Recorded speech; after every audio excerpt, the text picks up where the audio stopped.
శ్రీ గురుభ్యో నమః. శ్రీ మహాగణపతి నమః. మాస ఫలితాలు అంటే జనవరి నెల ఎలా ఉండబోతుంది అనేది చూద్దాం. జనవరి నెలలో ద్వాదశ రాశుల వారికి ఎలా ఉండబోతుందని తెలుసుకునే ముందు ముఖ్యంగా గ్రహ గతులు ఎలా ఉన్నాయనేది చూద్దాం. మనం చూసినట్లయితే రాహు తన యొక్క రాశి వచ్చేటప్పటికి మీనంలో సంచారం చేస్తున్నాడు. మీనంలో సంచారం చేస్తున్నటువంటి రాహు వచ్చేటప్పటికి రేవతి నక్షత్రం 4వ పాదంలో ఉన్నాడు. అలాగే గురువు వచ్చేటప్పటికి వక్రగతిన సంచారం చేస్తున్నాడు. డిసెంబర్ 31వ తారీఖుతో పురోగమన స్థితులకు మారబోతున్నాడు అన్నమాట. అశ్విని నక్షత్రం 4వ పాదంలో సంచారం అనేది జరుగుతూ ఉన్నది. అలాగే కేతువు వచ్చేటప్పటికి మనం చూసినట్లయితే కన్యా రాశిలో సంచారం జరుగుతూ ఉంది. కన్యా రాశిలో సంచారం చేస్తున్నటువంటి కేతువు వచ్చేటప్పటికి చిత్తా నక్షత్రం 2వ పాదంలో కేతువు యొక్క సంచారం అనేది జరుగుతుంది అన్నమాట. రవి మనం చూసినట్లయితే పూర్వాషాఢ నక్షత్రం ముందు మనం చెప్పాలి అంటే ధనుసు రాశిలో ఉంటాడు. జనవరి 15వ తారీఖున వచ్చేటప్పటికి మార్పు జరగబోతున్నది. మకరంలోకి మారుతున్నాడు. అలాగే శని వచ్చేటప్పటికి మనకు కుంభరాశిలో సంచారం జరుగుతుంది. కుంభరాశిలో సంచారం చేసినటువంటి శని వచ్చేటప్పటికి శతభిష నక్షత్రంలోనే సంచారం జరుగుతూ ఉంది. అలాగే మనం మిగతా గ్రహాలు అయినటువంటి కుజుడు చూసినట్లయితే మనకు ధనుసు రాశిలో సంచారం అనేది జరుగుతుంది. కుజుడు తన యొక్క మార్పు అనేది కూడా జరుగుతున్నది. కుజుడు బుధుడు శుక్రుడు కలిసి త్రిగ్రహ యోగంగా తయారవుతున్నది అన్నమాట. ఇది స్టార్ట్ అయ్యేది మనకు చూసినట్లయితే జనవరి 7వ తారీఖున ఒక గ్రహం వచ్చి మనకు వృశ్చికం నుంచి ఎప్పుడైతే మార్పు జరుగుతున్నదో జనవరి బుధుడు మార్పు అనేది కుజుడితో బుధుడు కలవటం అనేది జరుగుతున్నది. అలాగే 18వ తారీఖు శుక్రుడు కూడా వీరితో కలవటం అనేది జరుగుతుంది అన్నమాట. శుక్రుడు కూడా ధనుస్సు రాశిలో చేరబోతున్నాడు. అలాగే బుధుడు కూడా వచ్చేటప్పటికి ధనుస్సు రాశిలో చేరబోతున్నాడు అన్నమాట. ఇక్కడ మనం మేజర్ కాంబినేషన్స్ చూసినట్లయితే కంజంక్షన్స్ చూసినట్లయితే అంటే గ్రహ సంయోగం చూసినట్లయితే కుజుడు బుధుడు శుక్రుడు అన్నమాట. బుధుడు శుక్రుడు శుభగ్రహాలైనప్పుడు వృశ్చిక రాశిలో సంచారం చేస్తున్నప్పుడు చాలా యోగ్యాన్ని ఇవ్వగలుగుతారు అన్నమాట. వీళ్ళిద్దరు కలిసి బుధుడు శుక్రుడు కలిసి జనవరి 7వ తారీఖు వరకు కలిసి ఉంటారు. అలాగే వీరు ఎప్పుడైతే ఈ యొక్క 3 గ్రహాలు కలవబోతున్నాయో అంటే జనవరి 7వ తారీఖు 18వ తారీఖు తర్వాత వచ్చేటప్పటికి శుక్రుడితో కుజుడు బుధుడు కాంబినేషన్లోకి వస్తున్నారు అన్నమాట. కుజుడు మనం జ్యోతి అంటే గ్రహ సంచార రీత్యా మనం చూసినట్లయితే ధనిష్ట నక్షత్రంలో మూల నక్షత్రంలో సంచారం అనేది జరుగుతుంది. ధనుస్సు రాశిలో సంచారం అనేది జరుగుతుంది అన్నమాట. అలాగే మిగతా గ్రహాలు చూసినట్లయితే బుధుడు కూడా వచ్చేటప్పటికి మనకు జ్యేష్ఠ నక్షత్రంలో సంచారం చేస్తున్నాడు. శుక్రుడు యొక్క మార్పు వచ్చేటప్పటికి అనురాధ నక్షత్రంలో ఉన్నాడు అన్నమాట. అనురాధ నక్షత్రంలో సంచారం అనేది జరుగుతున్నది. ఇక్కడ మన మేజర్ కాంబినేషన్ చూసినట్లయితే ఇక కుజుడు బుధుడు శుక్రుడు యొక్క కాంబినేషన్ అనేది ఈ యొక్క రాబోతున్నటువంటి జనవరి మంత్లో కొద్ది ఇంపాక్ట్ అనేది చాలా ఎక్కువగా ఉండబోతుంది. రవి చాలా మంచి యోగంలోకి వచ్చాడనమాట. మకర సంక్రమణం అనేది జనవరి 15వ తారీఖున జరుగుతున్నది. మకర రాశిలోకి రవి సంక్రమణం చేయబోతున్నాడు అన్నమాట. అంటే మనకు జనవరి 15వ తారీఖు మనకు వచ్చేటప్పటికి మకర సంక్రమణం అంటే మనకు మకర సంక్రమణం మకర సూర్యుడు అన్నమాట. అంటే మనకు ఉత్తరాయణంలోకి రాబోతున్నటువంటి సూర్యుడు అన్నమాట. మకర సంక్రమణం అనేది పుణ్యకాలంగా కూడా చెప్పడం జరుగుతుంది. జ్యోతిష్యరిస్తేనే కదా మన మకర సంక్రాంతి అనేది మనకు తెలుగు ఇళ్లలో అంటే ఆంధ్ర తెలంగాణలో మరియు అలాగే సౌత్ స్టేట్స్లో ముఖ్యంగా తమిళనాడులో కూడా చాలా విశేషంగా జరుపుతారన్నమాట.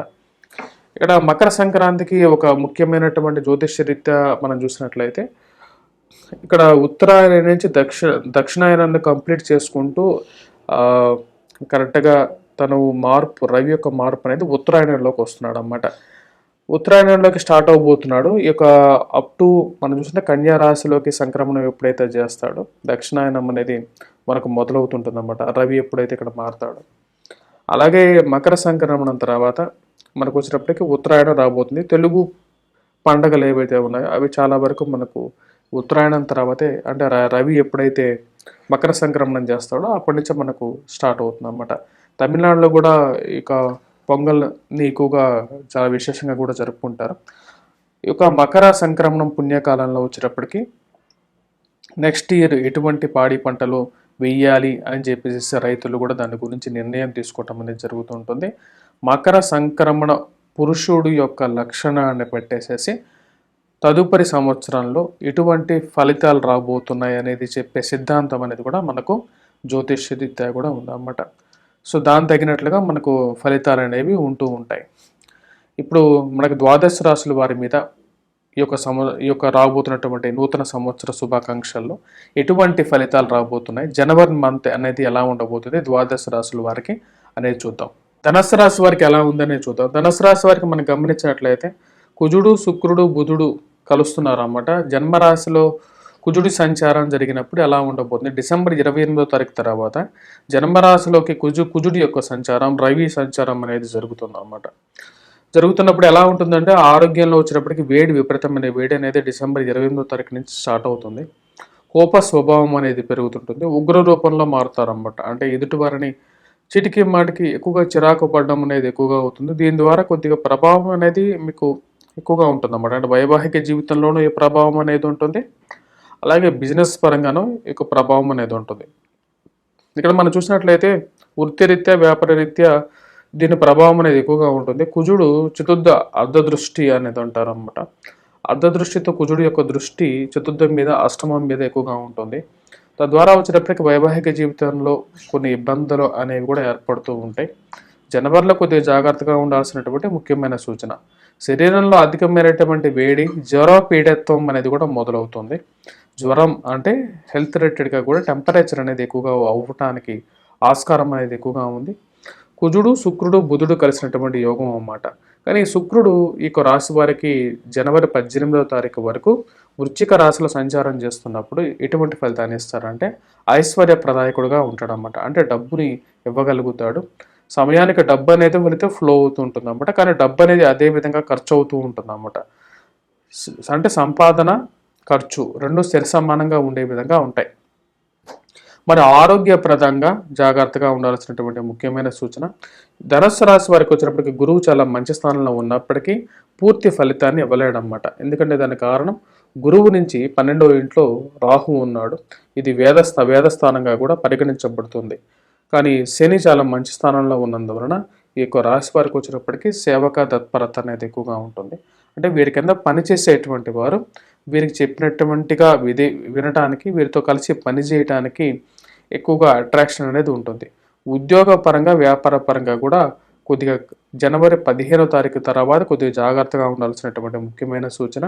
అధికమైనటువంటి ఖర్చు అనేది ఎక్కువగా సూచిస్తున్నాడు. రవి మకరంలో సంచారం చేసేటప్పుడు ధనస్థానాల్లో ఉన్నటువంటి రవి అధికమైనటువంటి ఖర్చుని సూచిస్తూ ఉన్నాడు అన్నమాట. డబ్బుని ఎక్కువగా ఖర్చు పెట్టే విధంగా కనపడుతూ ఉన్నది. మరియు అష్టమంలో రవి యొక్క సంచారం, అష్టమ దృష్టి అనేది ఎక్కువగా ఉన్నందువలన వైవాహిక జీవితంలో కూడా ఈ ప్రభావం అనేది ఎక్కువగా ఉంటుంది. కాబట్టి హెల్త్ పరంగాను, ఎదుటివారితో మాట్లాడేటప్పుడు గాను ఈ రాశివారు ఈ నెలలో జాగ్రత్తగా ఉండాలి. విద్యార్థులకు ఎలా ఉండబోతుంది అనేది చూద్దాం.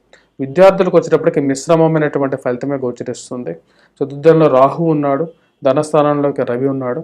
తగినంత కష్టపడి చదివితే కానీ రాశి వారికి ఉత్తీర్ణత అనేది పొందగలుగుతారు అన్నమాట. మంచి ర్యాంకులోకి రావాలి అంటే రాశి వారు కష్టపడి చదవాల్సినటువంటి ముఖ్యమైన సూచన.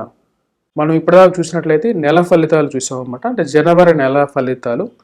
జనవరి నెల ఫలితాల్లో వచ్చేటప్పటికి మన కుజుడు, బుధుడు, శుక్రుడు కాంబినేషన్ అనేది 17-18వ తారీఖుల తర్వాత మొదలవుతున్నది అన్నమాట.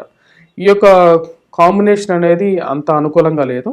సో కుజుడు దృష్టి ఎప్పుడైతే శుక్రుడి మీద, బుధుడి మీద పడినప్పుడు వైవాహిక జీవితంలోనూ అలాగే ధన సంబంధితంగా కూడా కొద్దిగా ప్రభావితం అనేది జరుగుతుందన్నమాట.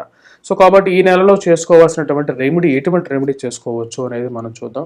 మనం చూసినట్లయితే ఈ నెలలో వచ్చేటప్పటికి ముఖ్యంగా చేసుకోవాల్సిందే మనం శుక్రుడికి, బుధుడికి సంబంధించినటువంటి రెమెడీ చేసుకోవాలన్నమాట. లక్ష్మీదేవి యొక్క పరిహారం అనేది చూసుకోవాలి. ఫ్రైడేస్ స్పెషల్గా వచ్చేటప్పటికి లైట్ కలర్ డ్రెస్లో ఉంటే అనుకూలత అనేది పొందగలుగుతారు. అండ్ వైట్ కలర్ డ్రెస్సెస్లో ఉండాలన్నమాట. లేని పక్షంలో తెల్లటి పూలతో అమ్మవారిని, లక్ష్మీదేవిని ఫ్రైడేస్ పూజించడం అనేది మంచి అనుకూలమైనటువంటి ఫలితాలు ఇస్తుంది. అలాగే బుధవారం పూట స్పెషల్గా చెప్పాలి అంటే గ్రీన్ కలర్ డ్రెస్ అనేది అనుకూలమైనటువంటి ఫలితాలని ఎక్కువగా ఇస్తుంటుంది అన్నమాట జనవరి నెలలో. అలాగే వాటితో పాటు దుర్గాదేవిని పూజించడం, అలాగే శ్రీ లక్ష్మీనారాయణ స్వామిని అధికంగా పూజించినందువలన అనుకూలమైనటువంటి ఫలితాలు అనేది ఈ యొక్క జనవరి నెలలో బుధుడు శుక్రుడికి బలపరుచుకోవాలన్నమాట. తద్వారా అనుకూలమైనటువంటి ఫలితాలు పొందగలుగుతారు. మా యొక్క ఛానల్ని సబ్స్క్రైబ్ చేయండి. వంగర ఆస్ట్రో అనే మా యొక్క ఛానల్ని సబ్స్క్రైబ్ చేయండి. వంగరవారి.com అనే యొక్క ఛానల్ని కూడా, మా యొక్క వెబ్సైట్ కూడా ఉందన్నమాట. మా యొక్క వెబ్సైట్ కూడా విజిట్ చేయండి. బ్లాగ్ కూడా రాస్తుంటాను. బ్లాగ్లో కూడా కొన్ని ఆర్టికల్స్ ఉంటాయి, మీరు చూడొచ్చు అనుకూలమైనటువంటి ఫలితాల కోసం. మరియు అలాగే మీ యొక్క సొంత జాతకం గురించి తెలుసుకోవాలంటే కూడా మమ్మల్ని సంప్రదించండి. స్వస్తి. Please do subscribe and share.